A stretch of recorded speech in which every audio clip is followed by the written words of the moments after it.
सावधान, बाईं ओर। अरे प्रभु श्री राम।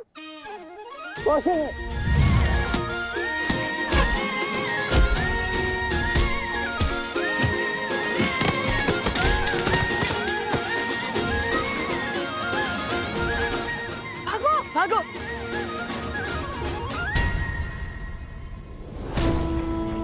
बल और बुद्धि दोनों के धनी हैं। पर बेचारे कितने दुखी होंगे जब अपने आराध्य श्री राम का सत्य जानेंगे। सिया राम की कहानी दर्द से भरी प्रेम कहानी।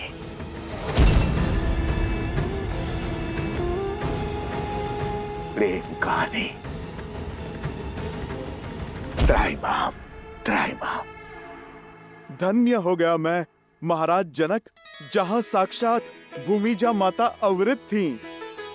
उनकी धूल इस माथे पर लगाने का सौभाग्य मिला। तर गया महाराज ये हनुमान।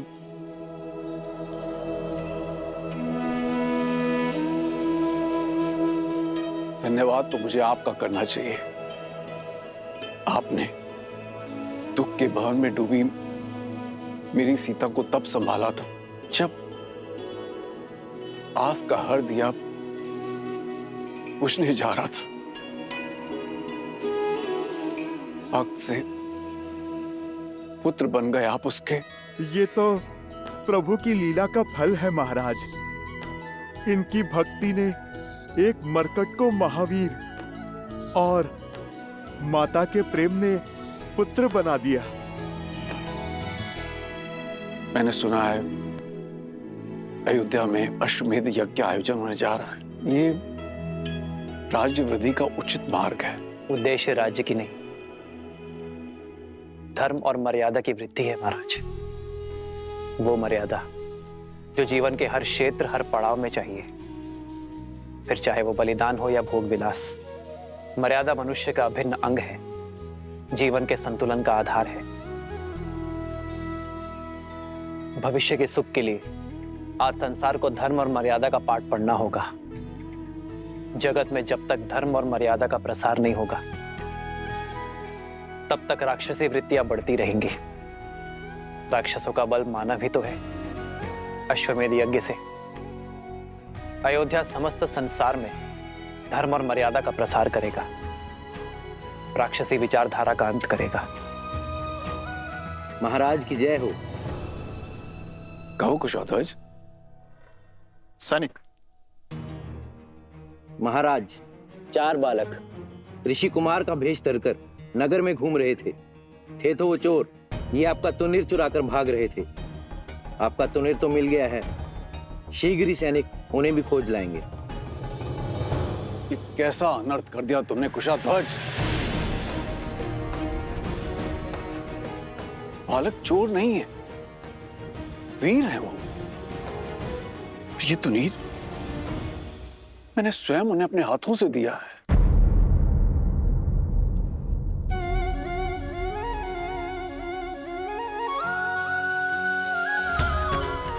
उन्हीं वीर बालकों की तो मैं यहां पर प्रतीक्षा कर रहा हूं, और आपने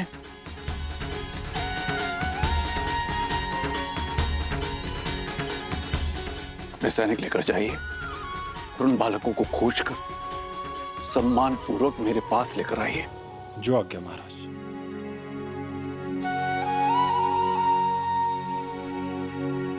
महाराज, आपने अपना दिव्य तुनीर उन बालकों को दे दिया। अवश्य ही अद्भुत होंगे वे।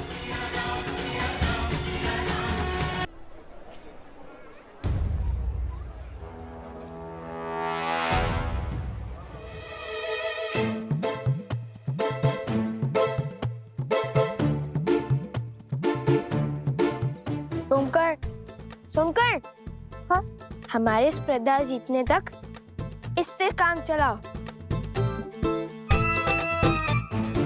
उसके बाद मिठाई क्या, प्रजा अपने विजेताओं को 56 भोग खिलाएगी। कुश, मुझे को सैनिक, शांत रहो।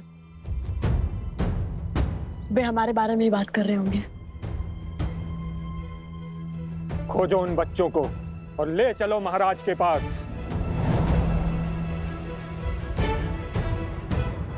भैया कहा था ना, तुनीर इतना साफ मत कीजिए। यदि मलिन होता तो किसी को कुछ पता नहीं चलता। अब क्या करें? लगता है पूरी सेना हमारे पीछे पड़ गई है।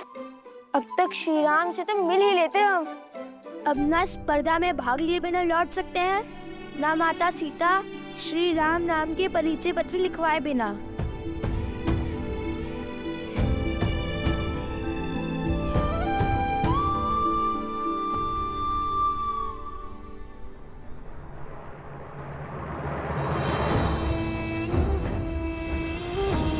लकड़हारी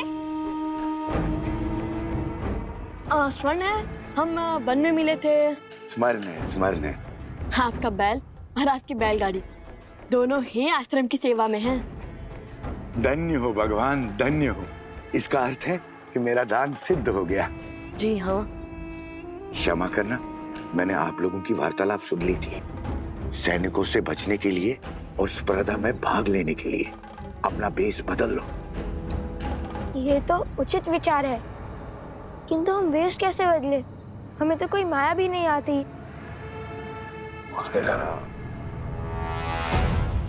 अरे देखो, वो रहे, पकड़ो उन्हें। भागो।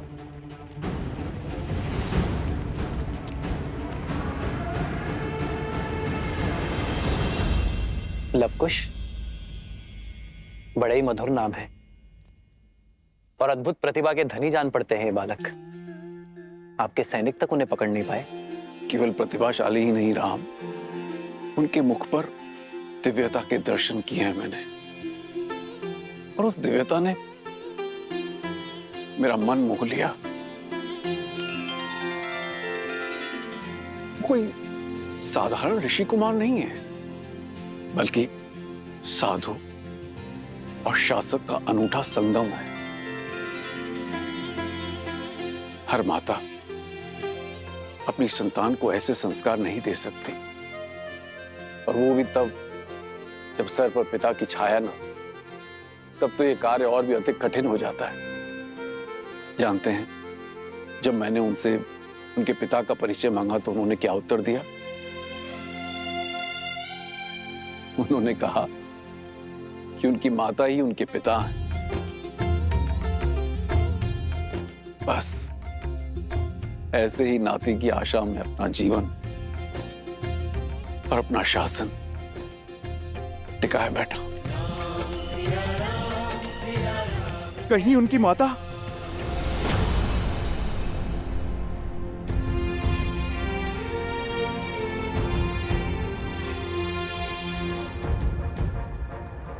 इतनी बड़ी स्पर्धा, इतने आगंतुकों का स्वागत, और ऊपर से ऋषि कुमार।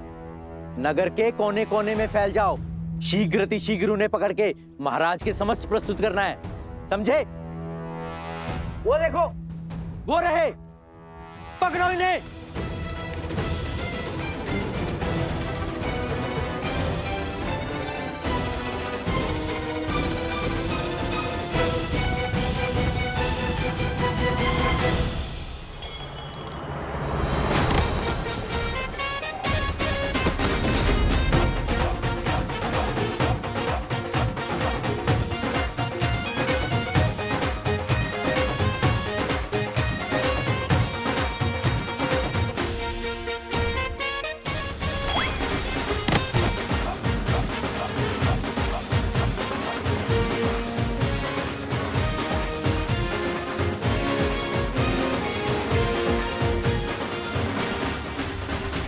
नहीं हनुमान, मैंने उनकी माता वन देवी के दर्शन किए हैं, किंतु सुनैना को ऐसा लग रहा है जैसे मैंने उन बालकों को पहचानने में कोई भूल की है, और वो उन्हें देखते ही क्षण भर में उन्हें पहचान जाएगी कि वो सीता के पुत्र हैं या नहीं। और इस स्पर्धा का आयोजन भी इसीलिए किया जा रहा है। मन भी विचित्र माया है। एक और कहता है कि सीता के विषय में कोई समाचार तक ना सुनो, तो दूसरी ओर जब किसी समाचार की आशा टूटती है तो मन भी टूट जाता है। महाराज, कृपया मेरे और सीता के तप को भंग मत कीजिए। इतने वर्षों से सीता से भिन्न रहकर जो मैंने पाया है, उसकी मर्यादा मत छीनिए महाराज। राजन, अपने पद की सीमा लांघ कर कुछ कहना चाहता हूं। इस स्थिति में अब आप दूसरा विवाह कर लीजिए। आने वाली नववधू को महाराज जनक और महारानी सुनैना अपनी पुत्री की भांति प्रेम मान सम्मान देंगे। कोई आपके विरुद्ध अपवाद नहीं करेगा। अश्वमेध यज्ञ के लिए निमंत्रण देने आया था गुरुवर, और अश्वमेध यज्ञ सपत्नी ही किया जाता है। जब आप अयोध्या पधारिएगा तो स्वयं मेरी पत्नी को देखिएगा।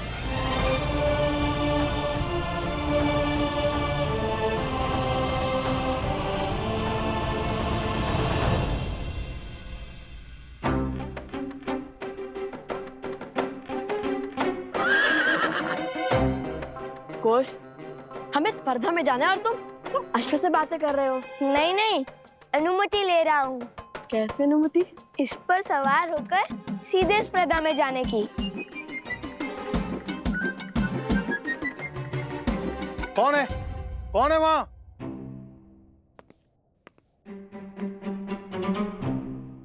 मेरा अश्व चुरा रहे हो? नहीं, अरे नहीं, चोरी नहीं कर रहे थे। अनुमति है। किसकी अनुमति? मैंने तो कोई अनुमति नहीं दी। हाँ हाँ, किसने दी अनुमति? इसकी। और वैसे भी अश्व पे सवारी करनी है तो अनुमति अश्व से ही लेंगे। ये कोई देगा अनुमति? मैं दूंगा अनुमति। तो दीजिए अनुमति। अच्छा, अश्व का चारा है अनुमति कि मांगी और दे दी? कोई चारा ही तो नहीं बचा, इसीलिए। ये देखो, बहुत सारा चारा है। वो चारा नहीं। कोई चारा नहीं। मेरा अश्व चुरा रहे हो और अनुमति मांग रहे हो। निर्लज्ज, चोर। अरे चोरी नहीं की, अनुमति है। अपना अश्व से पूछ लीजिए। मैंने मांगी थी अनुमति और उसने कर कर हाँ किया। अभी सिखाता हूं तुम्हें अश्व की भाषा। सोमवीर, डंडा लाओ, चोर है बाहर। अरे चोर, अरे सिपाहियों, पकड़ो चोर, आओ पकड़ो चोर, चोर, चोर।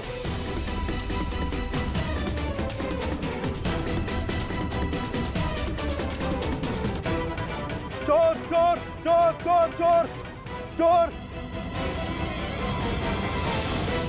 अश्वमेध की आहुति तो सपत्नी दी जाती है, अर्थात अब दूसरे विवाह के लिए सज है।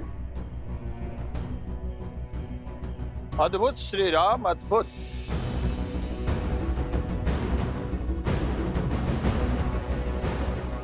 सपत्नी यज्ञ में बैठने के लिए, अपने कर्मों से संसार को तारने के लिए आपने दूसरे विवाह का निर्णय ले लिया।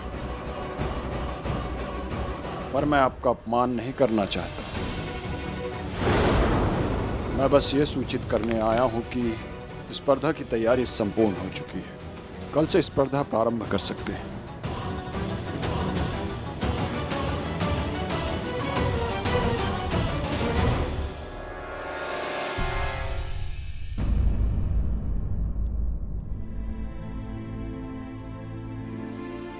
क्षमा चाहता हूं श्री राम।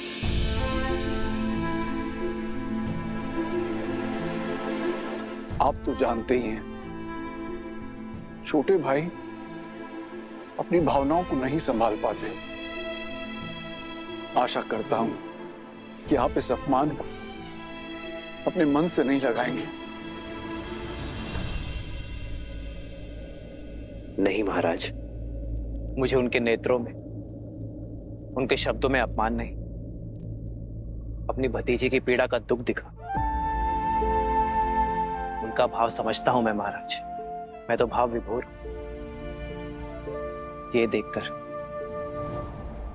कि सीता से कितना प्रेम करते हैं वो।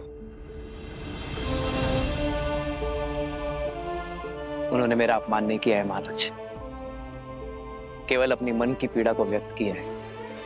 धन्य है आप श्री राम, धन्य है।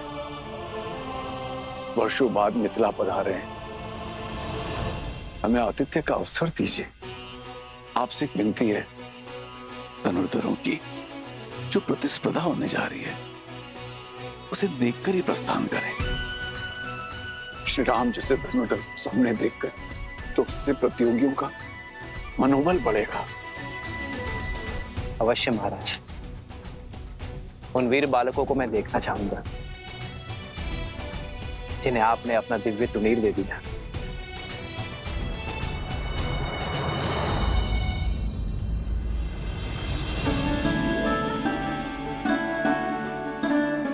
धन्यवाद।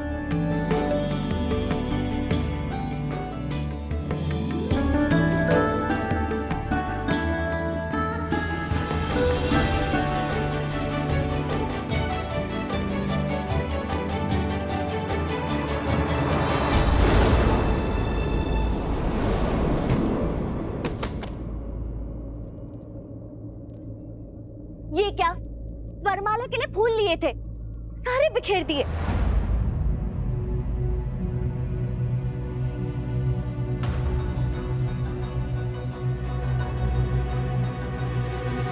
क्षमा करना देवी। क्षमा नहीं, दंड मिलेगा। आपका विवाह है? नहीं। तो वरमाला बनानी थी। किसके लिए? मेरे लिए। आपका विवाह नहीं तो फिर वरमाला क्यों? चोर चोर चोर चोर चोर!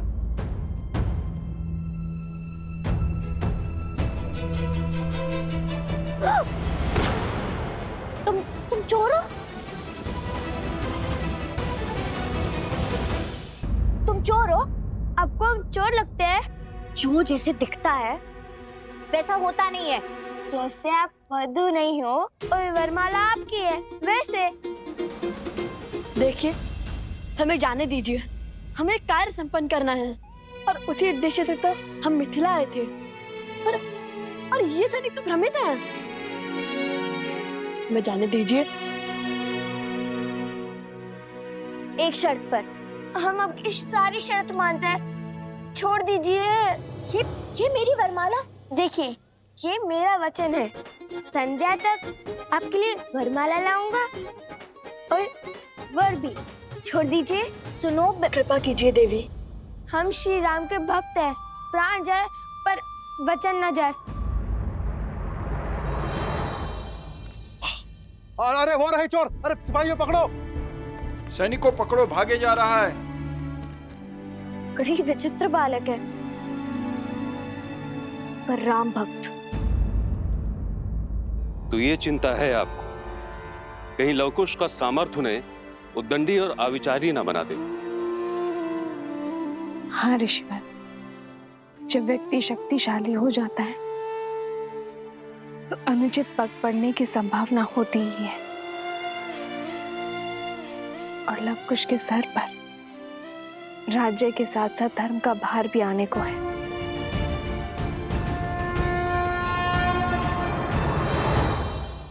अपने पुत्रों पर विश्वास रखिए वन देवी, क्योंकि उन्हें शिक्षा स्वयं भगवान वाल्मीकि से मिली है।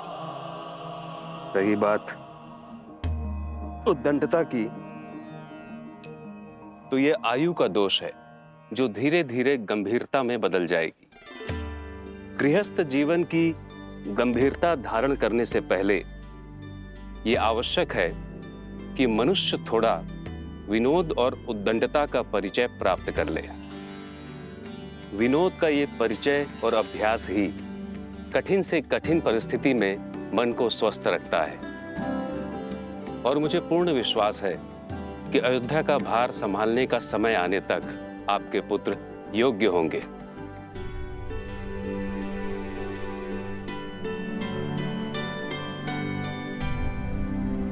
ऋषिवर, क्या भगवान वाल्मीकि लवकुश को अयोध्या लेकर जाएंगे?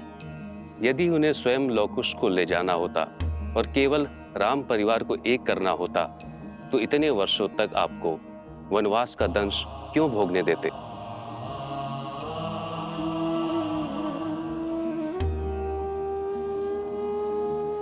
अर्थात यहाँ प्रश्न केवल श्री राम के साथ भेंट का नहीं है,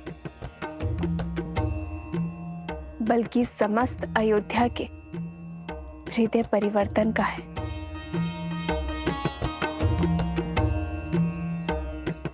भगवान वाल्मीकि और उनकी शिक्षा पर विश्वास रखिए। वो लवकुश को बिना उचित ज्ञान दिए अयोध्या नहीं भेजेंगे। और अभी उचित ज्ञान प्राप्त करने का मार्ग है लवकुश का मिथिला प्रवास।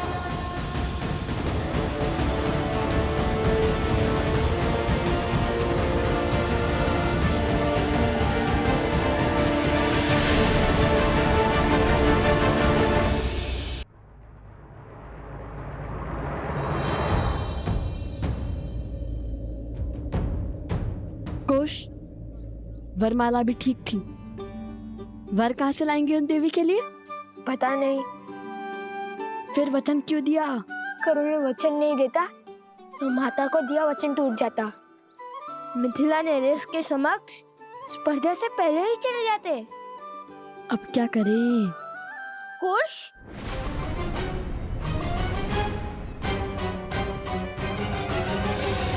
सैनिक थोड़ी ही ना हमारा नाम जानते हैं।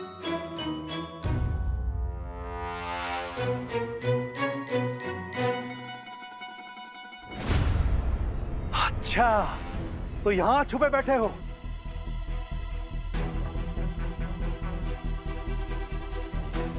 तो अकेले नहीं हो, पूरा का पूरा चोरों का दल है। अरे कैसा दल? भागो!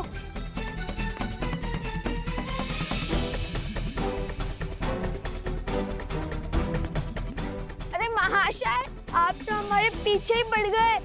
कहा ना, मैंने आपका अश्व नहीं चुराया। मैंने आपके अश्व से अनुमति मांग ली थी। उसने हाँ में सर भी हिलाया। फिर भी आप हमसे क्रोधित हैं।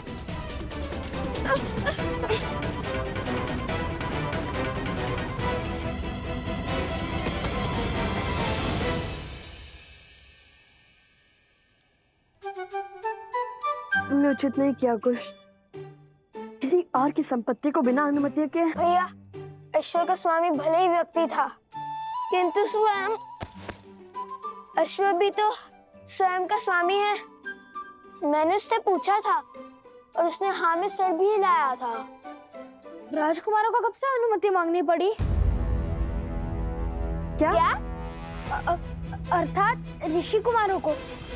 राजकुमार हो या ऋषि कुमार, अनुमति तो लेनी ही पड़ती है। अब तो सैनिकों के साथ उस अश्व के स्वामी से भी छुपना पड़ेगा। पूरा मिथिला पीछे पड़ गया हमारे। यदि पकड़े गए तो ना श्री राम से भेंट होगी और ना माता को दिया वचन पूरा होगा। हाँ, पकड़े गए तो अधिक बुरा होगा। पकड़े गए तो नहीं, पकड़े गए हो।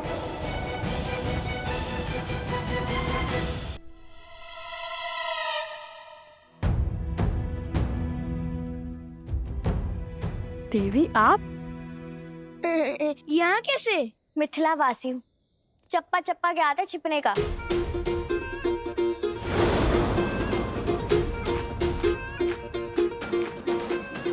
देखिए, ये मेरा वचन है। संध्या तक आपके लिए वरमाला लाऊंगा और वर भी। अरे कोई मुझे इस चप्पे से तो निकालो। देवी, किसी मिथ्या बोध के कारण आपके सैनिक और वो अश्व का स्वामी हमारे पीछे पड़ गए हैं। परंतु मेरी बात सैनिक, देर रुक जाइए। हमारा कार्य सफल होते ही आपको सब विस्तार में बता दूंगा। अरे मेरी बात तो पहले मुझे इस मटके से निकालो। ओ गुरु, रुक जाइए। सैनिक, धैर्य रखिए। अरे कैसे धैर्य रखूं? अब मेरा विश्व इस मटके में समा गया है, ऐसा लग रहा है। आपको मटके से भी निकालेंगे और आपको वरमाला भी मिलेंगी। राजकुमारों की हर इच्छा पूरी होती है, बस कहने की देरी है। राजकुमार? ऋषि कुमार? अरे राजकुमार हो या ऋषि कुमार हो, कोई मुझे इससे निकालो। देवी, वरमाला दे देंगे, किंतु वर का थोड़ा कठिन है। मैं वरमाला भी पहनाऊंगा और वर भी बन जाऊंगा। कोई मुझे इससे तो निकालो। हमें आगे बढ़ना होगा। तुम्हें अपनी पड़ी है, पहले इन्हें निकालो। हाँ, प्रयास तो किया था किंतु निकले नहीं। रुको।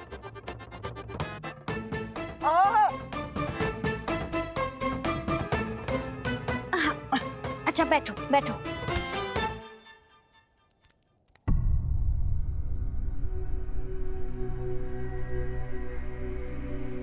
रुको।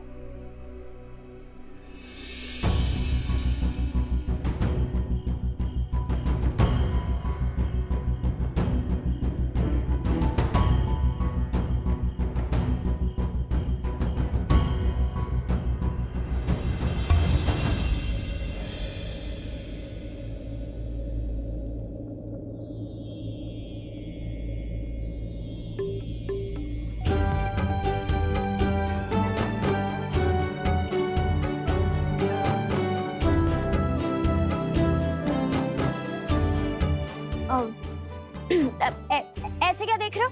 क्या मैं राक्षसी लग रही हूँ? अरे नहीं नहीं, ऐसी बात नहीं है। तो फिर कैसी बात है? अरे लज्जा आ रही है इन्हें, वो कभी इतनी सुंदर स्त्री देखी नहीं है ना। उन्होंने स्वयं कहा था वर भी है और वरमाला भी पहनाएंगे। यदि आप वरमाला पहनाएंगी तो मना नहीं करेंगे, है ना गुरु? तो क्या विचार है आपका गुरु? मिल गए।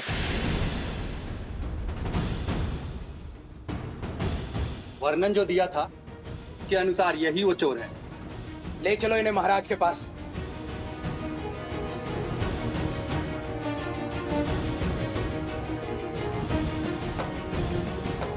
ऐसा साहस मिथिला के पुजारी, त्रिकाल के जमाता, वास्तव में समस्त मिथिला के जमाता है। आपने इनका अपमान करने का दुस्साहस कैसे किया सैनिक? क्षमा करें देवी प्रसूता, परंतु कोई बात नहीं।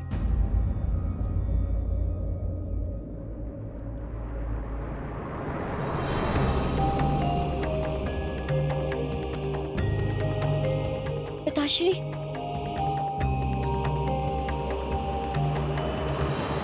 श्री त्रिकाल महोदय प्रणाम। मुझे भी अभी अभी पता चला है कि मेरी पुत्री ने इन महाशय का चयन किया है।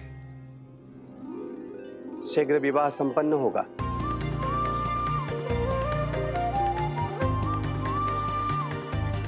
जाइए जाइए, उन तुनीर चोरों को कहीं और खोजिए सैनिक जी। अवश्य। पुत्री,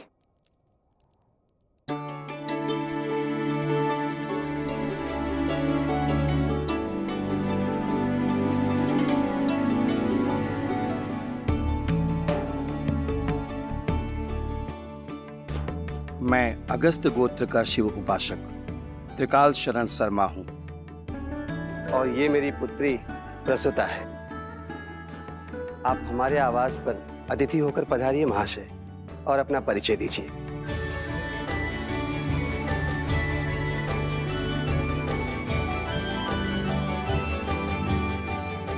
मैं भरद्वाज गोत्र का वैष्णव सोमकरण हूँ और ये मेरे भ्रातृश्री अवस्त्रा है।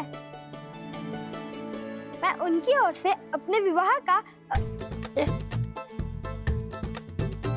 क्षमा करें, अपनी ओर से इनके विवाह का प्रस्ताव। सुनो सुनो सुनो, मिथिला के जमाता, अयोध्या के महाराज श्री रामचंद्र के स्वागत में कल प्रातःकाल भव्य उत्सव होगा। उसके पश्चात संसार भर से धनुर्धारी आके अपनी कला का प्रदर्शन करेंगे। उत्सव शुभ होगा और कल श्री राम से भेंट भी निश्चित है। हाँ भैया, कदाचित माता सीता भी उनके साथ हो।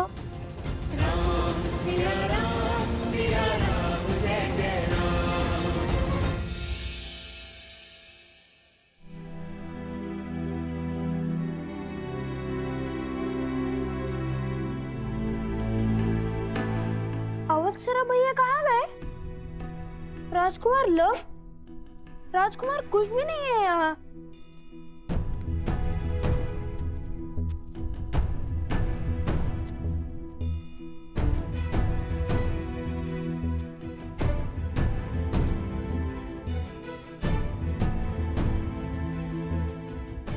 है ये?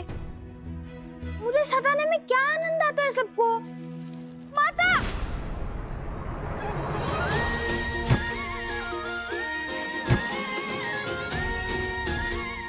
टोकरी के भीतर छुपने का छल अच्छा है।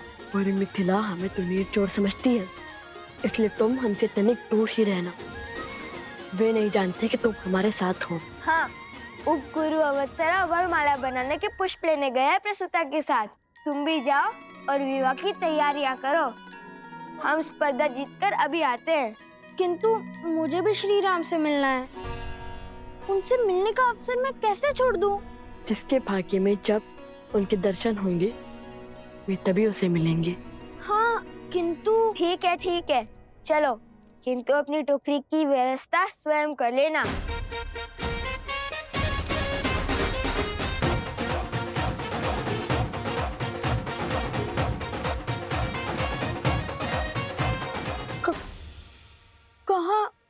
कहाँ है टोकरी? अरे, यदि मुझे कोई पहचानता ही नहीं तो मुझे छुपने की क्या आवश्यकता है? मूर्ख बना गए मुझे।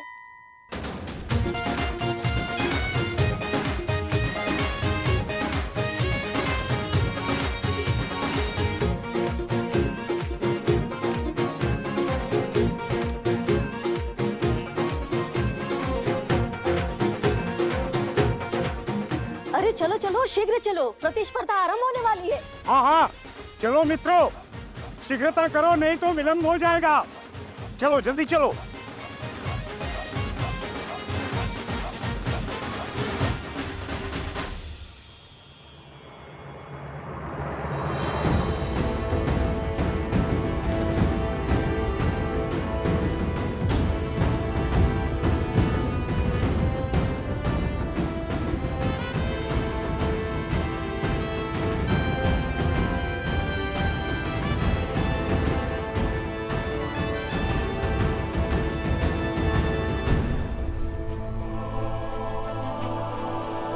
कदाचित किसी कुमार में सीता की बस एक झलक दिख जाए।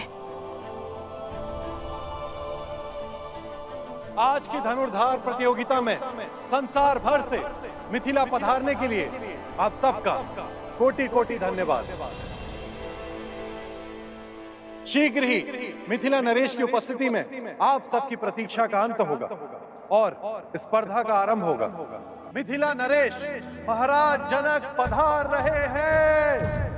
महाराज जनक की, महाराज जनक की, महाराज जनक की, महाराज जनक की, महाराज जनक की, महाराज जनक की। जनको मिथिलाधीशः सधर्मात्मा महेश्वरः, ज्ञानी च तपसा युक्तो धीरः शौर्य समन्वितः, दिव्य ज्ञान विभूषितः, सिद्धि संपन्न एव च, विदेहेश्वर दुर्लभो लोकेश्वपि सुदुर्लभः।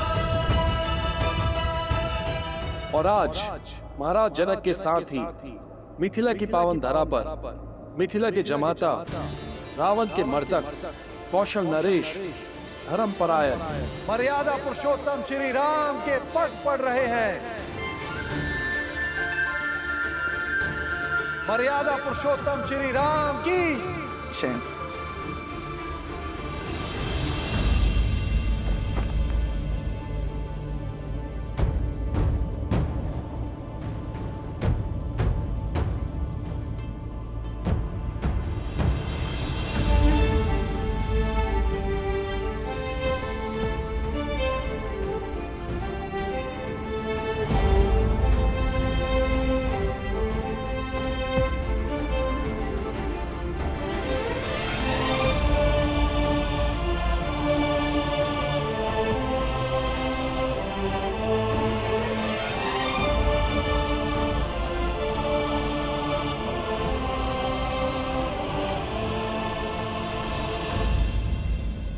आप समझे या न समझे, मिथिला की जनता अपनों और अन्यों में अंतर जानती है। यही तो दुख है कुशाध्वज। मिथिला की ज्ञानी प्रजा भी धर्म अधर्म में अंतर नहीं पहचान पा रही। जिसने भी श्री राम को नहीं अपनाया वो धर्म से वंचित रह जाएगा। हमारी प्रजा का यह आवेश भी मेरी ही भूल है। कदाचित उन्हें आभास ही नहीं है कि मेरे हृदय में श्री राम के प्रति कोई द्वेष नहीं है, और जब उन्हें ज्ञात होगा तो संभवतः उनका क्रोध भी शांत हो जाएगा।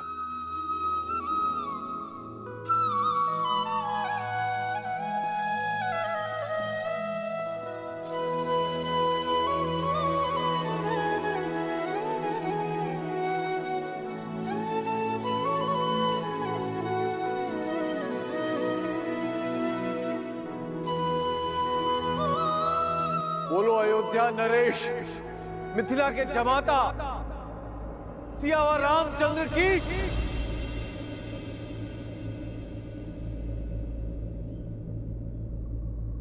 सियावर रामचंद्र की। सियावर रामचंद्र की। सियावर रामचंद्र की। सियावर रामचंद्र की। सियावर रामचंद्र की। सियावर रामचंद्र की। सियावर रामचंद्र की। सियावर रामचंद्र की। सियावर रामचंद्र की। सियावर रामचंद्र की। सियावर रामचंद्र की। सियावर रामचंद्र की। सियावर रामचंद्र की। सियावर रामचंद्र की। सियावर रामचंद्र की। लगता है श्री राम मंच पर आ गए। भैया मुझे इन्हें देखना है, शीघ्र चलिए ना। चलो।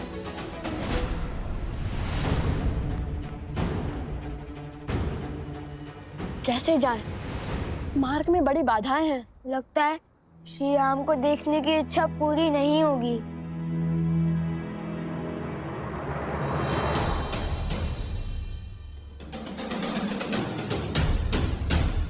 तुम्हारी इच्छा अवश्य पूर्ण होगी कुश। आओ मेरे साथ।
श्री राम।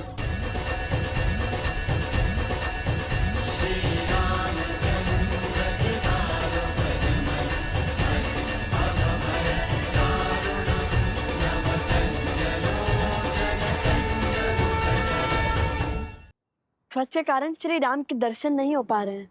भैया इस समस्या का समाधान अभी कर देता हूँ। नहीं कुश, ध्वज राज्य की गरिमा होती है, उनकी भावनाएं उससे जुड़ी होती हैं, और प्रहार तो शत्रुओं के ध्वज पर भी नहीं करना चाहिए कुश। स्मरण है ना माता ने क्या सिखाया था? तन को छल्ली करने से भी अधिक घातक है भावनाओं को तार तार करना। तन के घाव भर जाते हैं, मन के नहीं। हनुमान जी होते तो कितना अच्छा होता। पवन देव से कहकर इस तीव्र वायु को रोक देते। यदि माता ने महाराज जनक से मिलने के लिए मना न किया होता तो दर्शन तो क्या, अभी तक तो भेंट भी हो चुकी होती श्री राम से। किंतु तुमने उचित कहा कुश, पवन देव से कहकर इस तीव्र वायु को रोक देते हनुमान जी। हे पवन देव, भक्त को भगवान से रोकना प्यासे को जल से दूर रखने के समान है। हमने भी आपके पुत्र हनुमान जी की भांति श्री राम की अनन्य भक्ति की है। इतने संकट पार कर हम यहाँ आए हैं।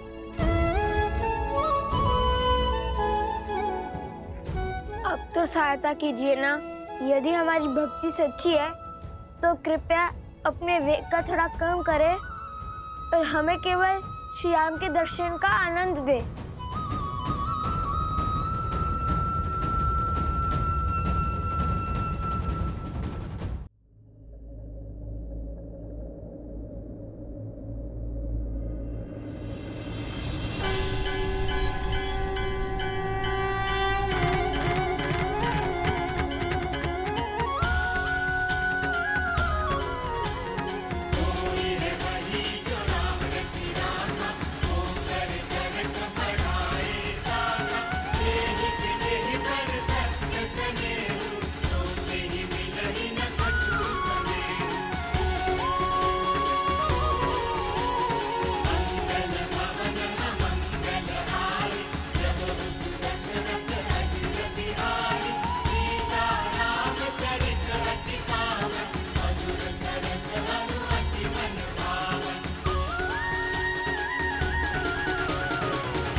श्री राम श्री राम